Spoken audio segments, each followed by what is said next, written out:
with relevant experience. Ranking Member Graves, fellow committee members, I'm honored to welcome today Ms. Wendy Martin, who is the corporate officer for Martin Publishing in Havana, Illinois.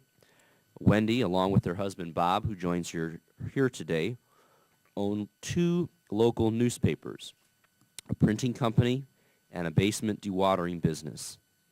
The Mason County Democrat is Mason County's oldest established business, having observed its 160th year in 2009.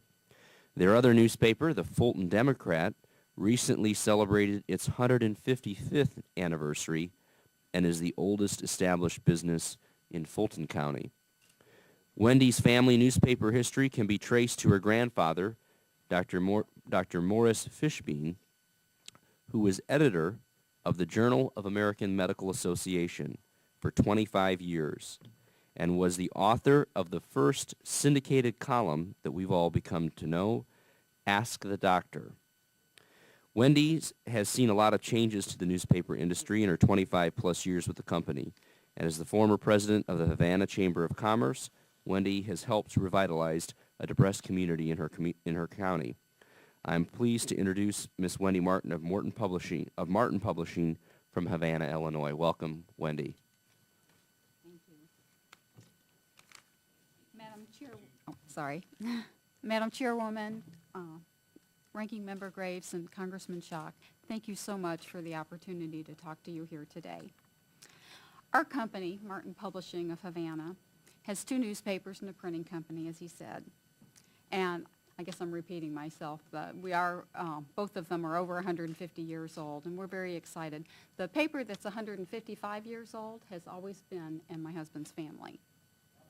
My husband, Bob, here, he and I have been working together for 36 years, although he's got a few more years seniority on me.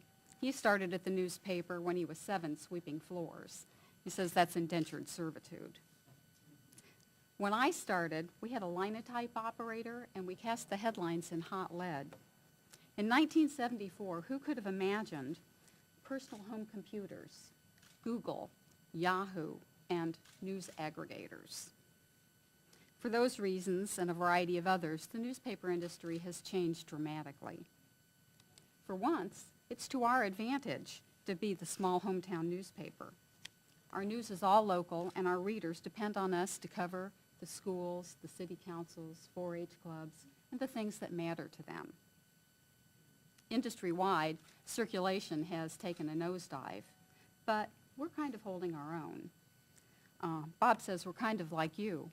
You get elected every 2 years, and our readers vote on us every year when we send out the subscription renewal forms.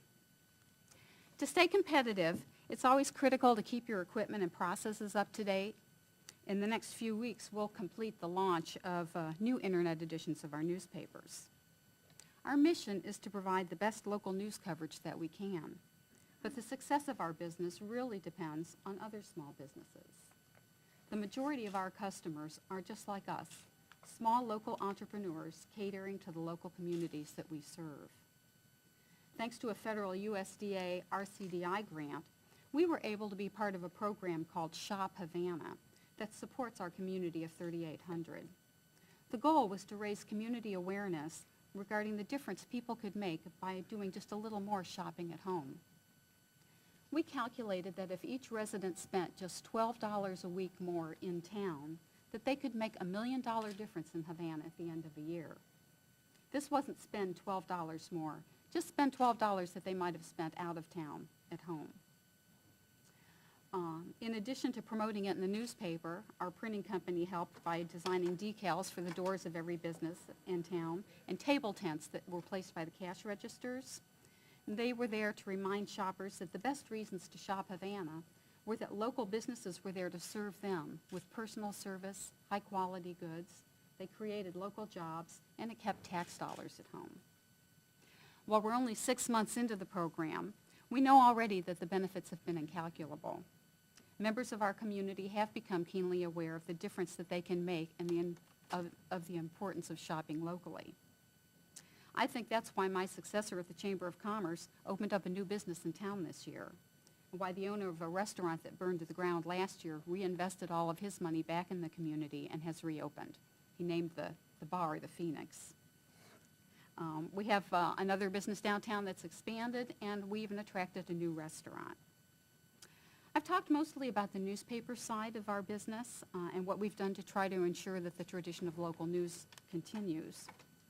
Our printing company weathered the storm of desktop publishing, but the overall crash of the newspaper industry has taken its toll. At one time, we had 50 employees, and we printed more than 24 different newspapers. Today, we do about half that. In the past year, we've taken a sideways step, and we diversified by opening a new business, Basement Rescue, which provides solutions to wet basements. We have 5 employees, and we were able to launch this company with the help of a low-interest USDA loan. It's been especially rainy in our neck of the woods, so the timing was really good for this, and we're hoping that maybe by the time things start to dry out, that the economy will have gained back its strength. In my roles as one-time chairman of a group we call Havana, which is an ad hoc economic and community development organization, my work with the chamber, and as a local newspaper reporter, I'm probably more aware than most people about the many different programs that are available, the federally funded programs that can benefit or have benefited the businesses in our area. The Small Business Administration has a fellow who helps folks write business plans. He helped us with ours. In addition to Shop Havana, we have a brand spanking new National Scenic Byway, and it's expected to open new vistas for businesses as well as tourists.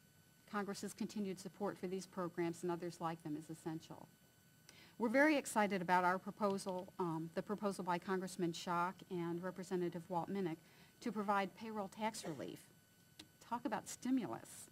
Employees will have more money in their pocket, and employers will have a much-needed revenue source to invest in their businesses. We love it. Well, thank you for your attention today. I'm humbled and honored to have had this opportunity to address you, and we're grateful that we live in a country where freedom of the press is cherished and where small businesses are valued. Thank you very much.